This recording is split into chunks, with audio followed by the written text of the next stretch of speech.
Silencie o mundo lá fora. Você está entrando em portais ocultos. Aqui, o que era só conto, pode se tornar realidade. Antes de atravessar esse portal, se inscreve no canal, ativa o sininho e deixa o like para fortalecer esse espaço de mistério. Eu sou Clebson, e juntos, vamos atravessar mais um portal. Silencie o mundo lá fora. Você está entrando em portais ocultos. Aqui, o que era só conto, pode se tornar realidade. Se inscreve no canal, ativa o sininho e deixa o like para fortalecer esse espaço de mistério. Eu sou Clebson.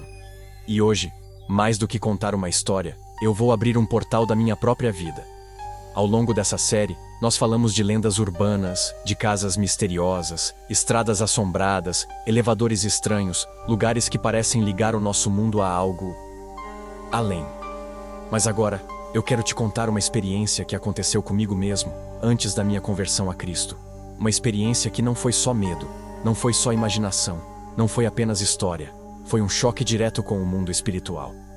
Naquela época, eu era uma pessoa muito rebelde, em casa com meus pais, vivendo do meu jeito, indo atrás de coisas que hoje eu sei que eram perigosas. Eu frequentava cemitério, eu buscava contato com o mundo dos mortos. Eu mexia com aquilo que eu não entendia e nem respeitava. E um dia, algo aconteceu que marcou a minha vida. Era por volta de 1 da tarde. Eu tinha chegado em casa, coloquei uma música de rock bem alta, deitei na cama, mas não cheguei a cochilar.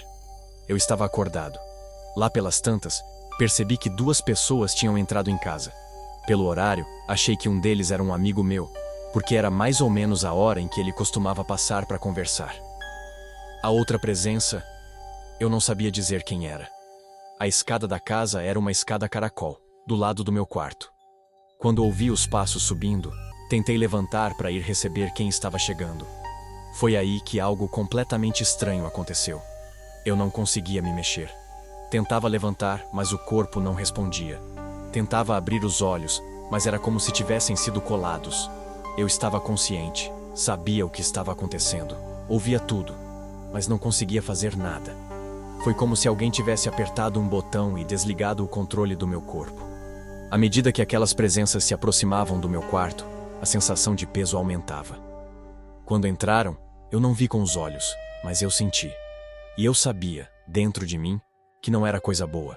Aquilo não era gente entrando no meu quarto. Era outra coisa. Uma das presenças passou a mão em mim, como se estivesse me examinando, me marcando, me escolhendo.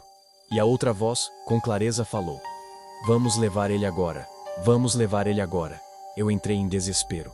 Por dentro, eu gritava, eu lutava, eu tentava berrar chamando a minha mãe, mas nada saía. Eu estava preso dentro do meu próprio corpo. A única coisa que eu queria naquela hora era conseguir gritar: "Mãe!" Mas a voz não obedecia. Foram minutos que pareceram uma eternidade. As presenças ali, aquela frase ecoando: "Vamos levar ele agora." E eu completamente impotente. Até que de repente, no meio daquele terror, outra voz se fez ouvir. Não era como a deles. Não era uma voz fraca, zombeteira ou maldosa. Era uma voz com autoridade, com poder, com uma firmeza que não dava espaço para discussão. E essa voz disse: "Ele vocês não tocam não. Ainda não chegou a hora dele." Foi nesse instante que algo se quebrou. O peso saiu, o corpo respondeu, e eu consegui me levantar da cama. Assustado, pálido, com o coração disparado, eu desci as escadas e fui tomar um copo d'água na cozinha. A minha mãe me olhou e viu na hora que eu não estava bem. Ela disse que eu estava branco, como se tivesse visto um fantasma. Eu fiquei quieto. Não queria contar o que tinha acontecido, porque sabia que ela sempre me alertou sobre as coisas que eu andava fazendo. Eu não queria dar a ela a chance de dizer: "Eu te avisei." Fui guardando aquilo comigo. Mas Deus não ia deixar essa história passar em silêncio. Mais tarde, o meu irmão mais velho chegou na casa da minha mãe e nos chamou na cozinha para conversar. Ele disse que enquanto estava orando, o mundo espiritual se abriu para ele em uma visão. E ele viu o meu quarto. E viu 2 entidades demoníacas saindo de lá. Ele descreveu que eram muito assustadoras, muito grandes, e que estavam naquele ambiente. Foi ali que eu não consegui mais ficar calado. Eu contei tudo o que tinha acontecido. A paralisia, as presenças, a frase: "Vamos levar ele agora." e a outra voz com autoridade dizendo: nele vocês não tocam. E claro, naquele dia eu precisei ouvir a minha mãe.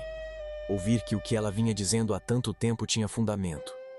Que o que eu estava buscando, cemitérios, contato com mortos, curiosidade com o oculto, não era brincadeira. O que eu quero dizer com essa história é simples e direto. O mundo espiritual existe. Não importa se ele se apresenta para você em forma de lenda, de conto, de sonho estranho ou de uma experiência pessoal como essa que eu vivi. Ele está aí. E ignorar isso não faz ele desaparecer. A grande questão não é apenas reconhecer que existe um mundo espiritual. É com o que, ou com quem, você está se conectando. A Bíblia não esconde essa realidade.